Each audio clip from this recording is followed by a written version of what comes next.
টাঙ্গাইলের সখীপুরে অসুস্থ অবস্থায় রাস্তায় ফেলে যাওয়ার ঘটনায় আলোচিত প্রবাস ফেরত জামাল উদ্দিন মারা গেছেন।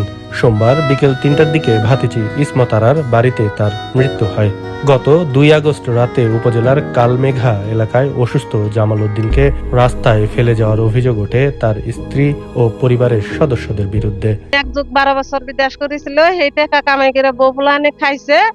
খাওয়ার পরে এখন বিদেশ থেকে রোগ হয়ে বাড়িতে আইসে, বাড়িতে নাইলে ভাড়া মনে করুন বাইকেরা দিছে, এখন টেহাও নাই, তার আদরও নাই। বিদেশ থেকে আসার পরে তার টাকা পয়সা সম্পূর্ণ ৬ সন্তান তারা করছে। এখন সে অসুস্থ হওয়ার কারণে আজকে তার এই অবস্থা। পরদিন স্থানীয়রা তাকে উদ্ধার করে ভাতিজির বাড়িতে নিয়ে যান। পরে বিষয়টি সামাজিক যোগাযোগ মাধ্যমে ছড়িয়ে পড়লে ব্যাপক আলোচনা ও সমালোচনা হয়।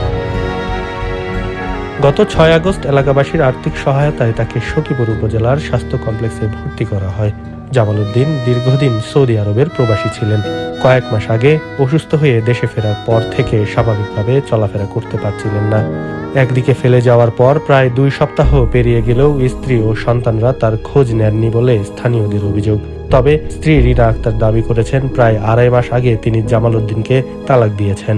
একজন অসুস্থ মানুষ জীবনের শেষ সময়ে স্বজনদের কাছ থেকে দূরে থেকে অন্যের সহায়তায় চিকিৎসা নিয়েই চলে গেলেন। ঘটনাটি স্থানীয়দের মধ্যে নানান প্রশ্ন ও ক্ষোভের জন্ম দেয়। জামাল উদ্দিনের ভাতিজি ইসমত আরা মনে করেন এমন বিপদ যে কারো হতে পারে, কিন্তু এমন বিপদের সময় প্রিয়জনকে ফেলে যাওয়াটা অমানবিক। আমারও তো এই পরিণতি হতে পারে, মানে এরকম ইনকাম বন্ধ হলেই যে এই অবস্থা হবে, বা আমার মতো অসহায় মানুষের বাড়িতে তার আশ্রয় নেওয়ার মানে ই হবে, এগুলো এইরকম কেন হয়? এই এই বিচারটাই এই আপনাদের কাছে চাই, আর এইরকম যেন দেশবাসীর আর কারো না হয়। খবরের কাগজ, নিখাত, নির্ভীক, নিরপেক্ষ।